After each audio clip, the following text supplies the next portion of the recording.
So welcome to Carnal Classics, where we learn together and we grow together in the sight of God. Now, I wanted to just record this video based upon some events and some things that have been happening in the last couple of weeks, and probably for the last 2, 3, 4 months now. And there's been constant shifts spiritually and emotionally and physically on this planet. Now, even without identifying COVID as a shift and a shift of consciousness and awareness, it's impacted everybody to learn and understand how to unite and kind of like look out for each other. But I think fundamentally what I feel as things are shifting, and this isn't a prediction, this is just what I sense and what I see, we are all becoming aware of each other. We're all becoming aware of our own immortality, our own reason for existence. So as we go along life and returning life back to normal, and even though, you know, things are opening up and things now are going to be even more challenging, because we do need to still stay safe, not just with us but with our people around us, we should be aware of the vulnerable people that is shifting. So let me just shift away from there. I just want to put it out there, just to make it aware that there is a impending change coming still. And this, I don't think it's going to happen in July, and I'm not sure it's going to happen in August, but it may happen in September. But there is a conscious shift. There is something on the horizon, something amazing that's coming. Not sure what it is. It just feels really weird, and my lot keep telling me, or my collective keep telling me, you need to be prepared for it, as in me. So I'm not sure where that's coming from. So on a bigger scale, let me just pull this in closer to me, because this is the reason I wanted to record this video today.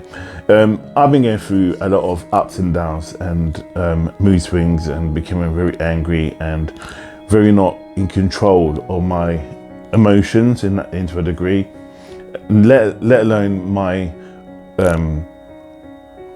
consciousness and thought process about who I am and what I am.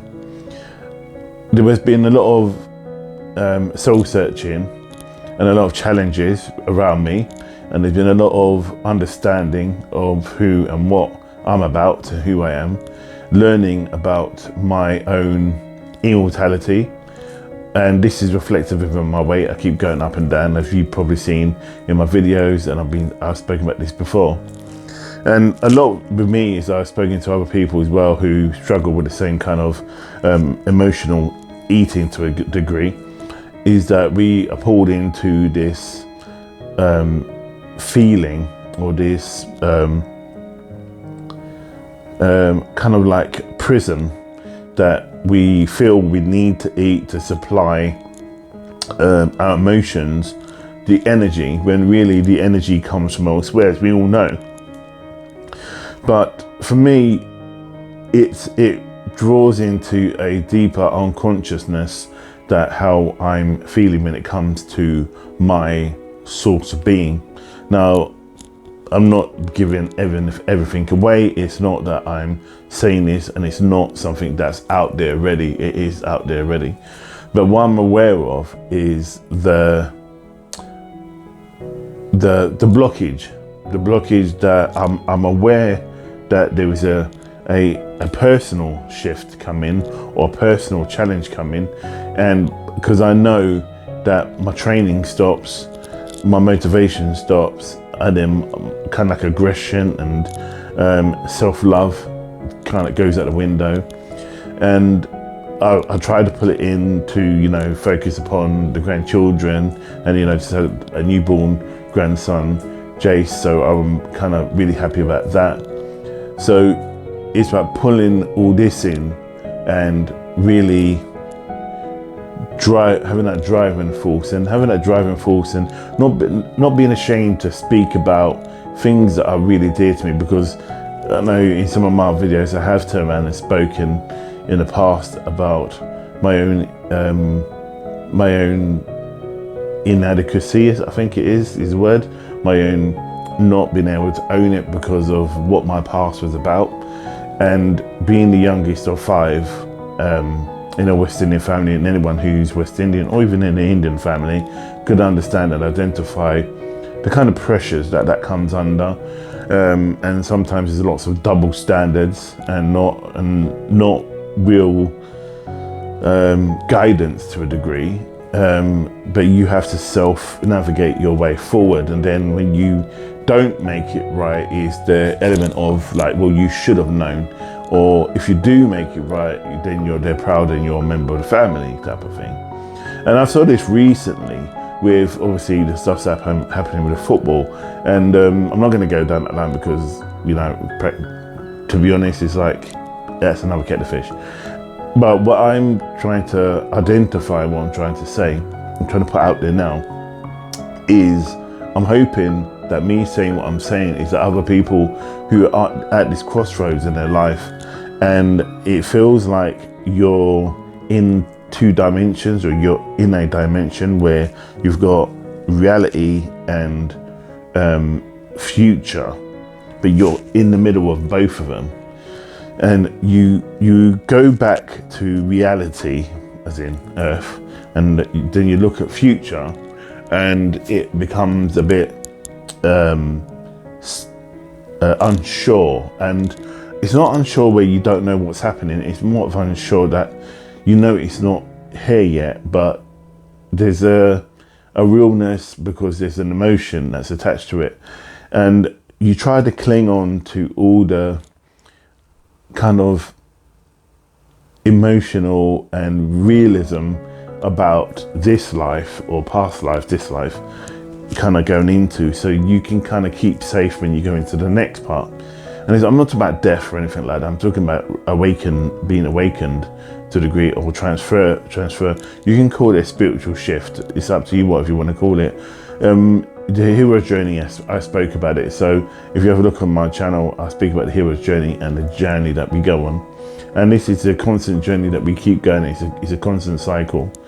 And when you get to this point is where you are in this phase where you're looking for a teacher to guide you through to the next level, but you don't know what the problem is or the challenge is. So like for me, I didn't know what my challenge is. I just knew it was more that I was really frustrated and really angry about a lot of things that are around me and what's out there.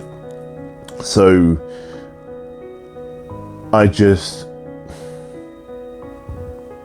in some ways, lash out and try and retain my own self-control and don't let people get too close, because all the shifting is going on already, it's hard to try and keep whatever little things that you do have. And then there's the element of when you're keeping hold of that, you're kind of like automatically excluding yourself from the people around you, because you're trying to keep your sanity to a degree. You're trying to keep some kind of normality in your life. And this is where, if you had parents or you've had close family friends or someone you can go to, I'm not saying I don't have people to go to, but I just feel like I don't even know what the problem is or the challenge is. So how the hell can anybody else kind of try and help identify that? And the other thing is as well, it's also the element of you don't want to go to them because you don't feel like you can share this, or because you may be putting my burden on their life, or being a burden in their life, or that they may not have the time to spend the quality time to help you work through it. And that comes to self-love. And that's the bit where you need to really understand and really drill down into yourself to really understand what it is that is important to you. Is it important that you tell somebody, you talk to somebody about it, which I always would say, try and share any challenges that you're facing, even if you just talk about it as a general concept, to get an idea of what is wrong or what's going on for you, or so they're just aware. And then you get some people that say, why didn't they tell me? Then when you don't tell them and you've gone through it, they should have said, you should have told me. When you do talk to them, they turn around and say to you, oh, well, I'm really busy right now, or, can we arrange it and then to talk, and then they don't, or they're just not there because they have this vacant look in their face. And I always say that people listen to you sometimes, but they don't actually hear you. And it's something I learned in counseling, is that when somebody hears you, they really identify and have empathy with what you're going through. And a lot of the times where you're going through something and they've been through it, that will bring them back to them at that time, what they went through, so they can kind of advise. That's where the mentor comes in. Sometimes some people don't want to go there and kind of like sit on a fence, but just listen, and then just give kind of guidance and just kind of just say, well, reflect in some ways. And that's probably the best way, because it's down to you to try and find what your path is, because obviously everyone's path is different, and everyone's path experience to that degree is very vast and very different than what yours is going to be. So what you're going to be seeing and what they're going to be seeing their approach to it is going to be a lot more different than how you would do it, because you may come it from a different angle, you may come from it from an emotional point of view. Some people could be very much academic way of putting it, a very structured way of doing things, or you may decide to do the whole thing. And I know when I'm talking to people who I'm coaching, and then they bring in a situation which strikes very much at home, especially stuff in the past, because I'm working with someone right now who is dealing with a lot of homelessness, self-loathing, feeling very lost and very alone, and it's bringing up all this stuff for me. And even right now, that's where I'm kind of at the moment. So reflecting with them helps me, but also I need to be aware that I need to have some kind of safety net, some look after myself emotionally, physically and mentally. This could be going training, this could be going out. Now, I could train at home, but the reality is I need to get out, or I'm the type of person that needs to train outside, because for me, some people can train at home. Like my brother is really, really good, he can train at home, but I feel I need to be somewhere, because it needs to be in a totally different environment. And even like you saw my last video, that when I done my interview, where I said I shouldn't have done it from home, I should have went into work to do the interview, and use the room to have the conference call, but I chose to do it from home, and then it was just a total disaster basically. I think I'm kind of reading from that, and I've got this self-failure at the moment, and this place of pure demand that people want, and they're trying to pull in for you. And I've got one friend who constantly says to me, why don't you, when we talk, they don't even register stuff I'm talking about, because it's purely about them, and that kind of wants me to kind of shut down and switch off. But you're just there, and you're in a moment, and you're working with them, you're talking to them, and whenever they go what's for you, by that time you're kind of so burnt out, because you've been listening to them talk about their life and stuff, that they don't constantly, can you hear the helicopter flying over, which is like, it's 11:45 and there shouldn't be any planes up, but it's obviously rules, and that's what this country likes to break rules, and one set of rules for you, one set of rules for others.